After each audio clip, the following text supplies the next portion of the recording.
Video কলে স্বামীর সাথে ঝগড়া করতে গিয়ে নেটওয়ার্কের কারণে এলিয়েন হয়ে যাওয়া থেকে শুরু করে একা হাতে সব সামলানো একজন প্রবাসীর স্ত্রীর জীবন মানে ট্রাজেডি আর কমেডির এক অদ্ভুত সংমিশ্রণ। হাসতে হাসতে চোখে পানি আনতে চাইলে অবশ্যই প্রবাসী বইয়ের এই টক ঝাল মিষ্টি ভিডিওটি দেখতে থাকুন। আসসালামু আলাইকুম, কেমন আছেন সবাই? নিশ্চয় আল্লাহর রহমতে অনেক ভালো আছেন। আলহামদুলিল্লাহ, আমি জান্নাত একজন প্রবাসীর বউ নতুন একটা ভিডিও নিয়ে চলে আসলাম আপনাদের মাঝে। যখন একজন প্রবাসী ছেলের সাথে বিয়ে হয়েছিল তখন বুঝতে পারিনি একজন প্রবাসীর বউ হওয়া ততটাও সহজ না। প্রবাসীর বউদের ধৈর্য নিয়ে থাকতে হয় এক বস্তা। যাই হোক, আজকে বাড়িতে রান্না করা হইব মাছ, মাংস আর পটল ভাজা। এর আগে সব মেয়েরাই ভাবে আহা প্রবাসীর বউ হওয়া যে কত মজা। যখন বিয়ে হয়েছিল তখন জানতাম না স্বামী বিদেশ থেকে রিমোট কন্ট্রোলের মতো কন্ট্রোল করবে আর আমি এখান থেকে শুধু অভিনয় করব। কিন্তু বাস্তব চিত্রটা ছিল অনেকটাই ভিন্ন।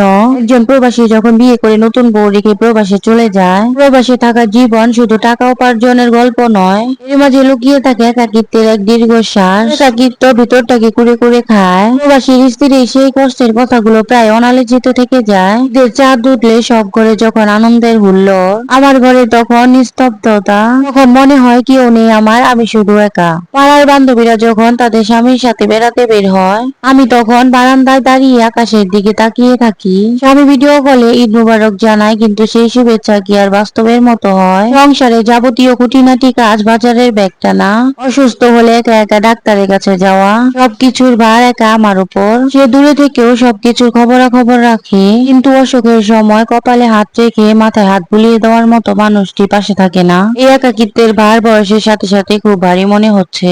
শেয়ার করা তো আজকে বাড়িতে মেহমান আসবে, মেহমানদের জন্য না আমাদের জন্য গরুর গোশ রান্না করছি। মেহমান আসবে বিকেলে, তাদেরকে নাস্তা খেতে দিলেই চলবে। আর এই গরুর গোশ রান্না করা হচ্ছে কারি কুকারে। কারি কুকারে গরুর গোশ রান্না করা হলে গোশ সেদ্ধ হয়ে যায় খুব সহজে। যাদের নাকি এই গরমে রান্না করতে কষ্ট হয়, তারা চাইলে একটা কারি কুকার কিনে ফ্যানের নিচে বসে বসে রান্না করতে পারেন। এভাবে রান্না করলে অনেকটাই আরাম পাবেন। আপনাদেরকে সহজ একটা বুদ্ধি দিয়ে দিলাম, যাদের ঘরে কারি কুকার নাই এক্ষুনি গিয়ে কিনে নিয়ে আসেন। আপনাদেরকে তো দারুণ একটা বুদ্ধি দিয়ে কষ্ট কমিয়ে দিলাম। তো আমি রান্নার পাশাপাশি ভিডিও করি, ভয়েস দিয়ে ভিডিও এডিট করি, খুব কষ্ট হয়। এমনিতেই প্রবাসী বউদের কষ্টের কোনো শেষ নাই। তাই আপনাদের কাছে বেশি বেশি লাইক কমেন্ট শেয়ার চাই। আপনারা যদি একটু লাইক কমেন্ট শেয়ার করে পাশে থাকেন, তাহলে আমার কষ্ট সার্থক হবে, আমার ভিডিওগুলো অনেক দূর পর্যন্ত পৌঁছাবে। আর যারা আমার মতো প্রবাসী বউ আছেন, তাদের কাছে নিশ্চয়ই ভিডিওটি খুব বেশি ভালো লাগবে। লাগলে বেশি বেশি শেয়ার করে পৌঁছে দিবেন সবার কাছে। অনেকে আছে যারা নাকি প্রবাসীর বউদেরকে নিয়ে উল্টাপাল্টা কথা বলে, এর উদ্দেশ্যে বলছে প্রবাসীর বউ হওয়া ততটাও সহজ নয়। প্রবাসীর বউ হতে খুব বেশি ধৈর্য থাকতে হয়। কি আছেন প্রবাসীর বউদেরকে সন্দেহ করেন প্রবাসীর বউরা নাকি পরক্রিয়া করে। একটা কথা মাথায় রাখবেন, শুধু প্রবাসীর বউরা পরক্রিয়া করে না, যাদের চরিত্রে ঠিক নাই, তারা স্বামীকে পাশে রেখে পরক্রিয়ায় লিপ্ত থাকে। প্রকৃত নারী তারা কখনো অন্য পুরুষের সাথে সম্পর্কে জড়ায় না, নিজের স্বামীকে রেখে। প্রিয় মানুষটা যত দূরেই থাক, হাজার বছর অপেক্ষা করতে রাজি আছে। যাই হোক, আর কথা বাড়াতে চাই না, এখন তো পরক্রিয়া দিয়ে ভরে গেছে আমাদের দেশে। সোশ্যাল মিডিয়া এরকম নিউজ দেখতে আর ভালো লাগে না, দেশটা একদম পতনের দিকে। কিছু মনে করে না, বাইরের অনেক নয়েজ আসতেছে, কারণ বাইরে প্রচুর বৃষ্টি হচ্ছে।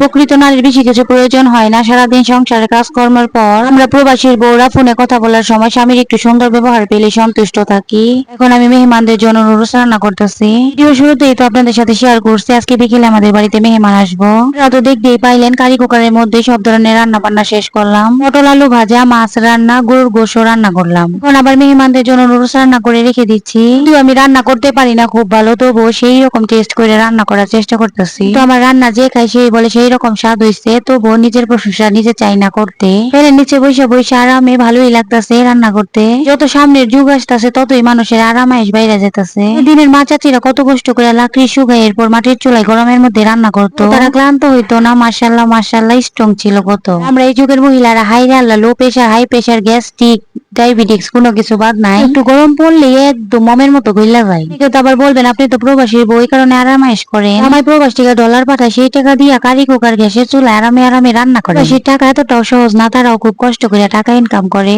বউ বাচ্চা বাবা মা পালায় রেখে দূর প্রবাসে পড়ে থাকে। প্রবাসীদের প্রতিটা টাকার নোটে প্রবাসীদের গ্রামের গন্ধ আর প্রবাসী বইয়ের চোখের পানি লেগে থাকে। ভাবছেন এত সহজ? তাদের এই কষ্টের টাকা নষ্ট করতে গেলে কলিজার মধ্যে লাগে। হোক, এই যে দেখেন আমার আব্বা বাজার থেকে দুইটা বড় বড় সাইজের তেলাপিয়া মাছ কিনে আনছে। খাইতেছে। আমি হইলাম মাছ খাওয়ানি খুব বেশি পছন্দ করি, বড় বড় মাছ খাইতে। ওকে কম পছন্দ করি, সবার আগে বটি নিয়ে বইসা পড়ি। আব্বাই বাজার থেকে বড় মাছ কিনে আনলে আমিও বাজারে মাছ কিনতে গেলে নজর পড়ে সবার আগে বড় মাছের দিকে। চালাকি করে পোলা পান্ডেও বড় মাছ খাওয়াই শিখাইতাছি। আমার বাবার মতো আমার বাচ্চার বাবাও যখন দেশে আসবো, ছেলে মেয়ের জন্য বাজার থেকে সেরা মাছটাই কিনে আনবো। আমিও আনন্দের সাথে কাইটটা কুইটা তাদেরকে রান্না করে দিমু, তারা মজা করে খাইবো। আবার এরকমই হয়, ছেলে মেয়েরা যে জিনিসটা খাইতে খুব বেশি পছন্দ করে, নজর পড়ে বাবাদের সবার আগে সেই জিনিসটার উপরে। তো দেখতেই তো পাইলেন মাছ দুইটা সাইড দিয়ে মাইখে নিলাম, এখন কাইটটা কুইটা নিমু খুব সুন্দর করে। যে স্বাদ লাগবে, মাছ তেল জাল বাড়াই দিয়া পেঁয়াজ কাঁচামরিচ টমেটো দিয়া রান্না করে খাইতে আহারি। মাছ কাটাকাটি আমি একটু ভালোই পারি, আবার খুব মজা করে রান্নাও করি। কিন্তু আফসোস একটাই, খাইয়া সহজে কেউ প্রশংসা করতে চায় না। রান্না কেমন হয়েছে নিজেই বারবার জিজ্ঞেস করে জানার চেষ্টা করি। দেখেন মাছটা কত সুন্দর করে হা কইরা রয়েছে, তেলাপিয়া মাছের কাটা কাটতে সেই রকম কষ্ট আছে। এত লাইক দিতে চান না, শুধু কিপটামি করেন, খুব কষ্ট করে একটা ভিডিও এডিট করে আপলোড করতে। যে কষ্ট হয় একটা 3 মিনিটের ভিডিও এডিট করতে, সেটা শুধু একজন কন্টেন্ট ক্রিয়েটর বুঝতে পারে। এত বুঝতে চান না, সেই কারণেই তো আপনাদেরকে রিকোয়েস্ট করি বারে বারে। মিষ্টি আপুর আর ভাইয়ার আঙ্কেল ও আন্টিরা যারা নাকি আমার চ্যানেল নতুন আছেন, আজকে প্রথম আমার ভিডিওটা দেখতেছেন, প্লিজ প্লিজ আমার চ্যানেলটা সাবস্ক্রাইব করে অল নোটিফিকেশন অন করে রাখেন। আর যারা ফেসবুক থেকে দেখতেছেন তারাও একটা ফলো দিয়ে দিয়েন। আপনারা কিন্তু অবশ্যই একটা কমেন্ট করে জানাবেন আপনারা কারা কারা আমার মতো বড় বড় মাছ খাইতে পছন্দ করেন।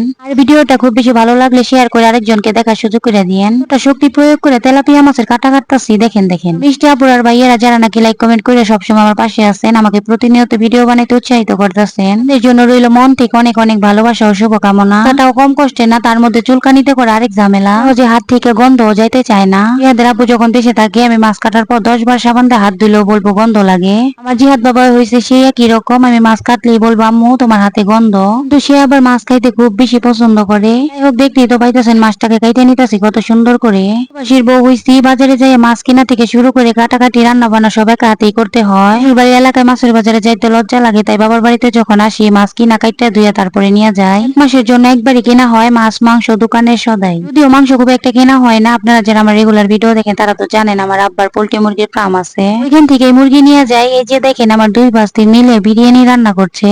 আমার বড় ভাস্তিটার একদমই আলসি নাই, যখন যা মনে হয় তাই করে। রান্নার দিকে খুব এক্সপার্ট, যখনই যা রান্না করতে ইচ্ছা করে তাই রান্না করা শুরু করে দেয়। নিজে খুব একটা খাবে না, কিন্তু রান্না করে সবাইকে খাওয়াবে। যাই হোক, অনেক কথাই বলে ফেলাইলাম আজকের এই ভিডিওতে। সব প্রবাসীর বউদের কথা বলি নাই, বেশিরভাগ প্রবাসীর বউদের দিনগুলো ঠিক এইভাবেই কাটে। আর মন মানসিকতা তো আর এক না, এত কষ্ট করে দূর প্রবাসে তারা তো আমাদের জন্যই পইরা থাকে। প্রকৃত ভালোবাসা থাকলে ভালোবাসার মানুষটা যত দূরেই থাকুক না কেন, কোনো বাধাই আসতে পারবে না তাদের মাঝে। আমি আমার প্রিয় মানুষটার জন্য বছরের পর বছর অপেক্ষা করতে রাজি আছি। আলহামদুলিল্লাহ আলহামদুলিল্লাহ, আমার প্রিয় মানুষটা একজন রিমিটেন্স যোদ্ধা প্রবাসী। তো দূরেই থাকুক না কেন, আমি আমার এই প্রিয় মানুষটাকে খুব ভরসা করি। মনের এই পাশ থেকে তার সুন্দর ব্যবহারটা পেয়ে সন্তুষ্ট থাকি। যাই হোক, আপনাদের সাথে বকবক করতে করতে ভিডিওর একদম শেষ পর্যায়ে চলে আসছে। যারা খুব ধৈর্য সহকারে ভিডিও শেষ পর্যন্ত দেখছেন, অনেক বড় বোনের পরিচয় দিচ্ছেন। আব্বাই বাজার থেকে একটা জাতীয় ফল কাঁঠাল কিনা নিয়ে আসছে, এই যে দেখেন। এখন একটা লাইক দেন নাই, ভিডিও একদম শেষ পর্যায়ে প্লিজ প্লিজ প্লিজ একটা লাইক দিয়ে দিবেন। কাঁঠালের কোষগুলো মোটামুটি সুন্দরই বের হয়েছে, দেখতেই তো পাইতেছেন। পরবর্তী ভিডিও দেখার আমন্ত্রণ জানিয়ে আজকের মতো বিদায় নিচ্ছি। আমার আপুর আর ভাইয়ের আঙ্কেল ও আন্টিরা দেশে বিদেশে যে যেখানে আছেন, ততদিন পর্যন্ত সবাই ভালো থাকেন, সুস্থ থাকেন। দেখা হবে পরবর্তী কোনো ভিডিওতে। ভিডিওটি জুড়ে সাথে থাকার জন্য ধন্যবাদ সবাইকে। আল্লাহ হাফেজ।